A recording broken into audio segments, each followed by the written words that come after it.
দেখছেন কলকাতা টিভি, আপনাদের সঙ্গে রয়েছি ভাস্বতী। শুরু করছি সেরা 10। আর শুরুতে যে খবরে নজর রাখবো, চাকরি হারাদের মধ্যে যোগ্য অযোগ্য কারা, যোগ্য অযোগ্য চিহ্নিতকরণ করা সম্ভব বলছে কমিশন। এবং এসএসসির তরফে যেমনটা বলা হচ্ছে যে আপনারা জানেন যে শিক্ষক নিয়োগ দুর্নীতি মামলায় যে তাৎপর্যপূর্ণ রায় দিয়েছিল কলকাতা হাইকোর্ট, এবং সেই জায়গা থেকে 23,753 জনের চাকরি যায়, এবং সেখানে যোগ্য এবং অযোগ্য মিলিয়ে 23,753 জনের চাকরি যায়।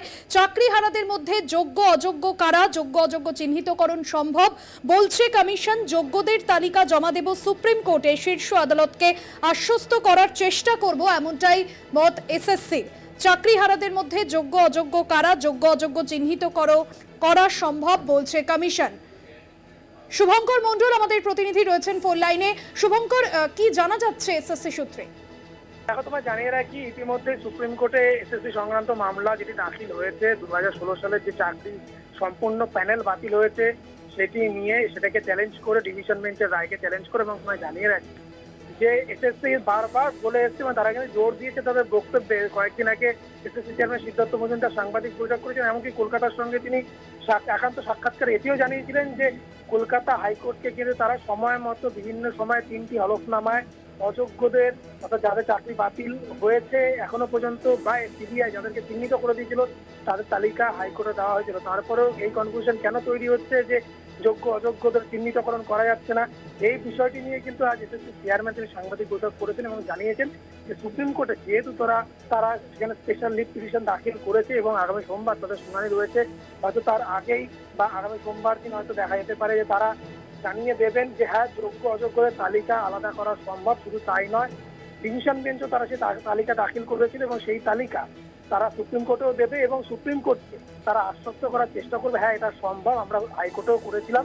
কিন্তু সেইখানে দাঁড়িয়ে আজকে যে চাকরি হারারা রয়েছেন তাদের একটা অংশ আজ এসএসসি অফিসের সামনে তারা বিক্ষোভ প্রদর্শন করেন, এবং সেখান থেকে 10 জনের প্রতিনিধির সঙ্গে এসএসসি চেয়ারম্যান নিজে কথা বলেছেন, তাদেরকে আশ্বস্ত করেছেন, তাদেরকে জানিয়েছেন যে সবসময় যোগ্যদের পাশে এসএসসি আছে, অযোগ্যরা যাতে কোনোভাবেই সুযোগ বা পয়সা তুলতে না পারে সেটা দেখবে, এবং সেইখানে দাঁড়িয়ে যোগ্যরা যাতে কোনোভাবেই বঞ্চিত না হয় এবং তাদের যাতে বহাল বা ফিরিয়ে দেওয়া যেতে পারে তাদের চাকরি, সেটারই চেষ্টা কিন্তু এসএসসি করছে। তো যেহেতু সাবজুডিস ম্যাটার, বেশি কিছু কথা এসএসসি চেয়ারম্যান বলেননি, তিনি জানিয়েছেন সুপ্রিম কোর্টে তারা কিন্তু এই যে হলফনামা দেবে সেইখানে তারা কিন্তু এই যে অযোগ্য সেই তালিকা দেওয়া সম্ভব এবং যোগ্যদেরও তালিকা দেওয়া সম্ভব বলে স্পষ্ট একেবারে জানিয়ে দিয়েছেন এসএসসি চেয়ারম্যান সিদ্ধার্থ মজুমদার। একদমই, ধন্যবাদ জানাবো তোমায়। এসএসসি চেয়ারম্যান সিদ্ধার্থ মজুমদার তিনি কি জানিয়েছেন শোনাবো।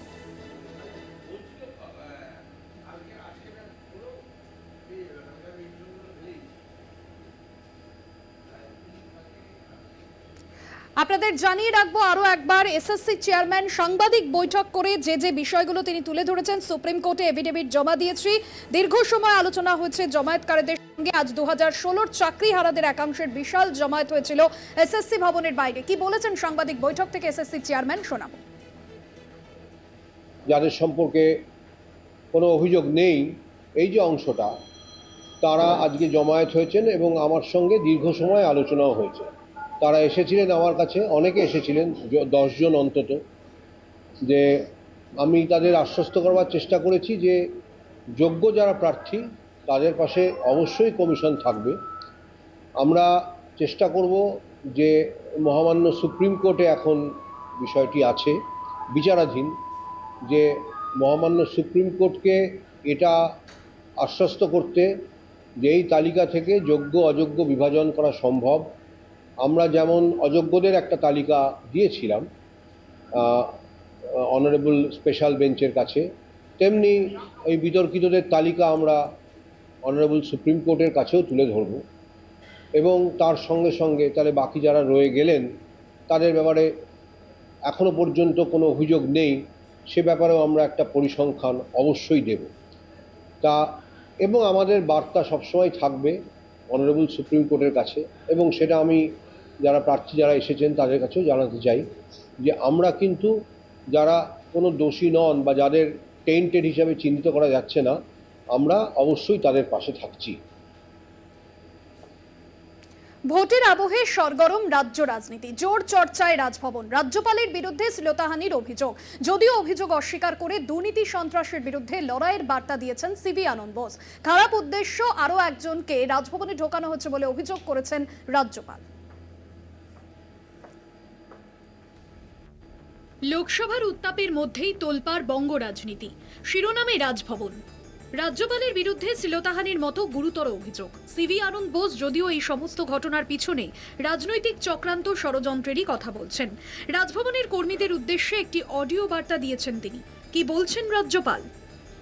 বৃহস্পতিবার রাতে বিতর্কের সূত্রপাত। রাজভবনে কর্মরত এক মহিলা হেয়ার স্ট্রিট থানায় রাজ্যপালের বিরুদ্ধে শ্লীলতাহানির লিখিত অভিযোগ দায়ের করেন, যার কপি রয়েছে কলকাতা টিভির হাতে।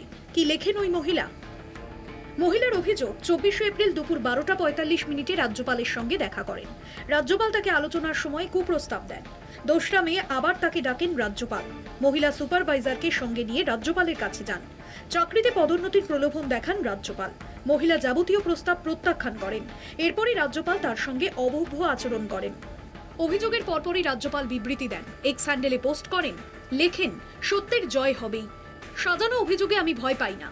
আমাকে অপবাদ দিয়ে কেউ ভোটের ফায়দা খুঁজলে ঈশ্বর তাদের করুণা করুন। এই বিতর্কের মধ্যেই সুর চড়িয়েছে তৃণমূল। রাজ্যের সাংবিধানিক প্রধান রাজ্যপাল সিভি আনন্দ বোস। শ্লীলতাহানির মতো গুরুতর অভিযোগ, তবু তার বিরুদ্ধে কি কোনো আইনি পদক্ষেপ করা যায়? সংবিধানের 361 ধারা অনুযায়ী রাজ্যপাল বা রাষ্ট্রপতি যতদিন তাদের পদে থাকেন ততদিন তাদের বিরুদ্ধে কোনো মামলা শুরু করা যায় না বা গ্রেফতারও করা যায় না। যদি কোনো অভিযোগ ওঠে তবে সংসদের যে কোনো একটি কক্ষে কমিটি গঠন করে বিষয়টির তদন্ত হতে পারে। এই বিতর্কের মধ্যেই কলকাতা ছেড়েছেন রাজ্যপাল। তার গন্তব্য কোচি।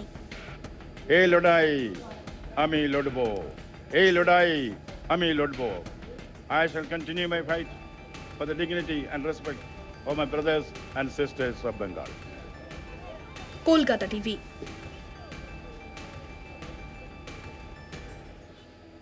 বৈশাখের তপ্ত আবহাওয়ায় গরম ভোটের হাওয়া। বাংলায় প্রচারে এসে একের পর এক সভা থেকে দুর্নীতি তুষ্টিকরণ নিয়ে তৃণমূল সরকারকে অল আউট আক্রমণ প্রধানমন্ত্রীর। সংখ্যালঘু তাই সন্দেশখালী কাণ্ডে দুষ্কৃতীদের আড়াল করেছে তৃণমূল সরকার। মমতা সরকারকে নিশানা নরেন্দ্র মোদীর।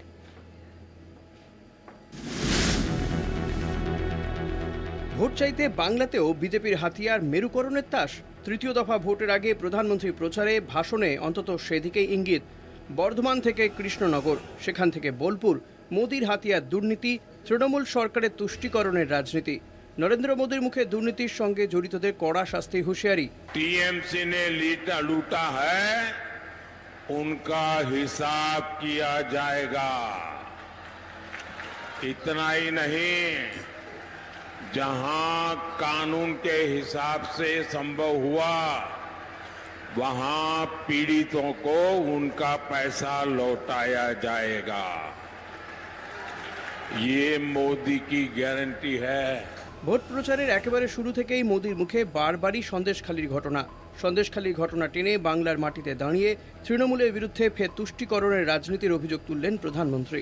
संदेशखाली में हमारी बहनों के साथ, हमारी दलित बहनों के साथ इतना बड़ा अपराध हुआ, पूरा देश कार्रवाई की मांग करता रहा। टीएमसी उसके गुनहगार को बचाती रही। क्या सिर्फ इसलिए क्योंकि उस गुनहगार का नाम शाहजहां शेख था? ভোটের আবহে চাকরি বাতিলের ঘটনায় তোলপাড় বঙ্গ রাজনীতি। এক ধাক্কায় 26,000 শিক্ষক এবং শিক্ষাকর্মীর চাকরি বাতিল হয়েছে। মামলা গড়িয়েছে সুপ্রিম কোর্টে। भर्ती में जिनकी नौकरी गई है उसमें नेक ईमानदार लोग हैं, हम उनकी मदद कैसे कर सकते हैं? मैंने बंगाल बीजेपी से कहा है कि प्रदेश स्तर पर एक लीगल सेल और एक सोशल मीडिया प्लेटफॉर्म बनाया जाए। এদিনের সভায় তৃণমূল ছাড়াও বিরোধী ইন্ডিয়া জোটকেও কড়া ভাষায় আক্রমণ করেছেন মোদি। কলকাতা টিভি। হাওড়ার বাঁকড়ায় পঞ্চায়েতে গুলি চলার ঘটনায় সাসপেন্ড তৃণমূলের 3 কর্মী। গ্রেফতার করা হয়েছে 2 জনকে। দল করার সিদ্ধান্ত নিয়েছে বললেন ডোমজুরের বিধায়ক কল্যাণ ঘোষ।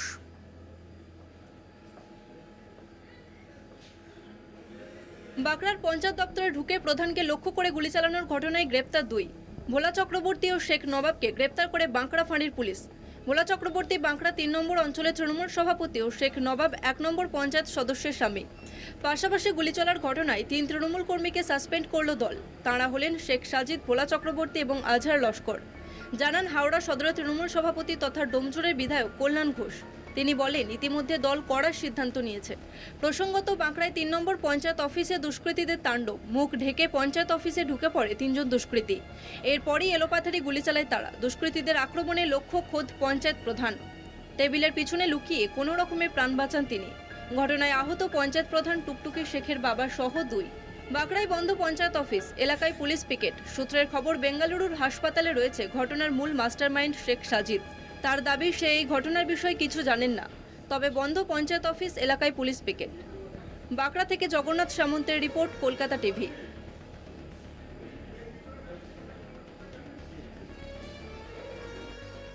সেরা 10 নিয়ে ফিরছি বিরতির পর, সঙ্গে থাকুন।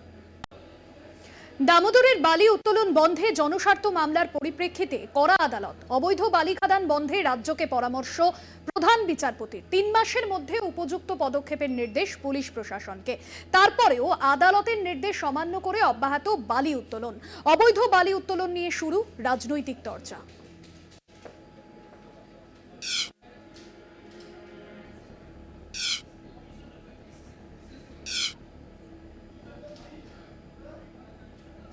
দুর্গাপুরে দামোদরের বিস্তীর্ণ এলাকা জুড়ে বেআইনি বালির রমরমা।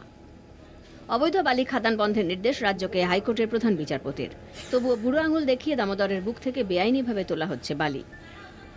স্থানীয়দের অভিযোগ জানাতে গেলে দেওয়া হচ্ছে প্রাণনাশের হুমকি। বালি চুরি রুখতে সেচ দপ্তর ব্যবস্থা নিয়েছে, তৈরি হয়েছে টাস্ক ফোর্স। কিন্তু তারই ফাঁক গলে বেআইনিভাবে বালি উত্তোলনে দামোদরের জল প্লাবিত হওয়ার আশঙ্কায় বাসিন্দারা।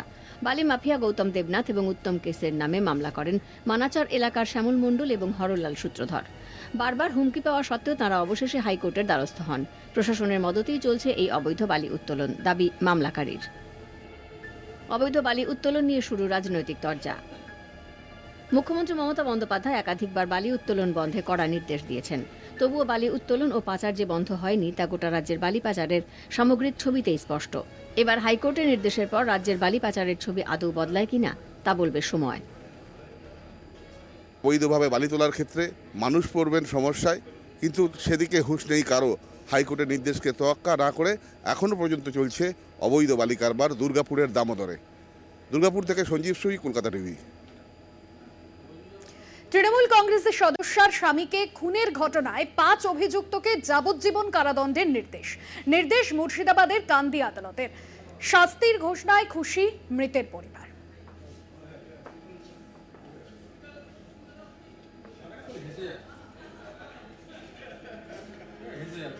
তৃণমূল কংগ্রেসের সদস্যার স্বামী হাসিবুর রহমানকে প্রকাশ্যে কুপিয়ে খুনের ঘটনা। 2.5 বছর পর 5 অভিযুক্তের যাবজ্জীবন কারাদণ্ডের আদেশ দিল আদালত। শুক্রবার মুর্শিদাবাদ জেলার কান্দি মহকুমা আদালতের বিচারক অরিন্দম দত্ত অভিযুক্ত আনারুল শেখ, বাসির শেখ, জয়নাল শেখ, সৈয়দ শেখ ও ভুলু শেখকে সর্বোচ্চ যাবজ্জীবন কারাদণ্ডের নির্দেশ দেন।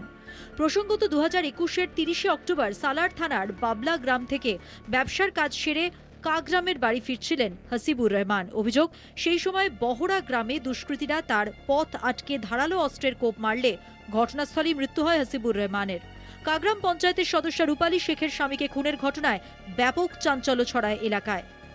রাজনৈতিক প্রতিহিংসার কারণেই খুনের অভিযোগ ওঠে। মৃতের ছেলে ফিরোজ শেখ ঘটনায় 5 জনের বিরুদ্ধে অভিযোগ দায়ের করে সালার থানায়। 24 জনের সাক্ষ্য গ্রহণের পর 5 অভিযুক্তকে দোষী সাব্যস্ত করে কান্দি আদালতের বিচারক। 24 জনের সাক্ষ্য গ্রহণের পর 5 অভিযুক্তকে দোষী সাব্যস্ত করেন কান্দি আদালতের বিচারক। শুক্রবার দুপুরে সাজা ঘোষণা হয়। বিচার ব্যবস্থায় আস্থা আছে বলে জানান মৃতের পরিবার। মুর্শিদাবাদ থেকে অভিজিৎ ঘোষের রিপোর্ট, কলকাতা টিভি।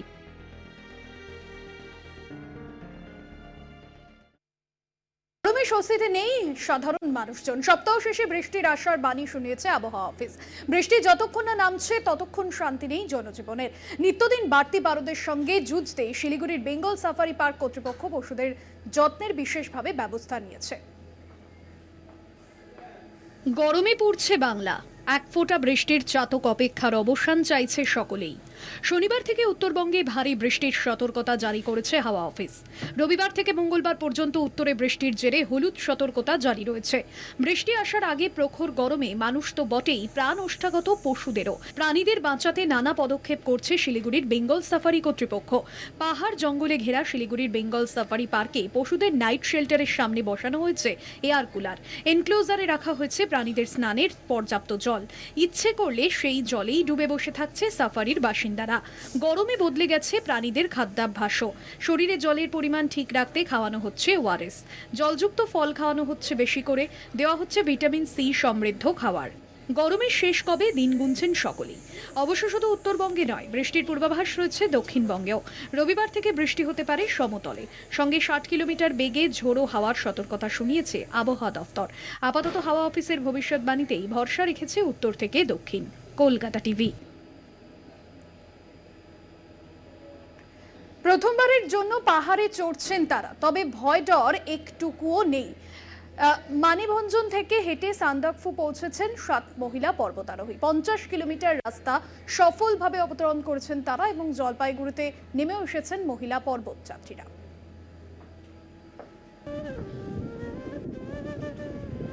গতানুগতিক জীবনের বাইরে গিয়ে একটু অন্য চোখে পৃথিবীকে দেখতে চান অনেকেই। সময়, সুযোগ, ইচ্ছে মিলে গেলে কারো কারো সে স্বাদ পূরণও হয়। পর্বতারোহণের স্বাদ পূরণ করলেন জলপাইগুড়ির 7 মহিলা পর্বতারোহী।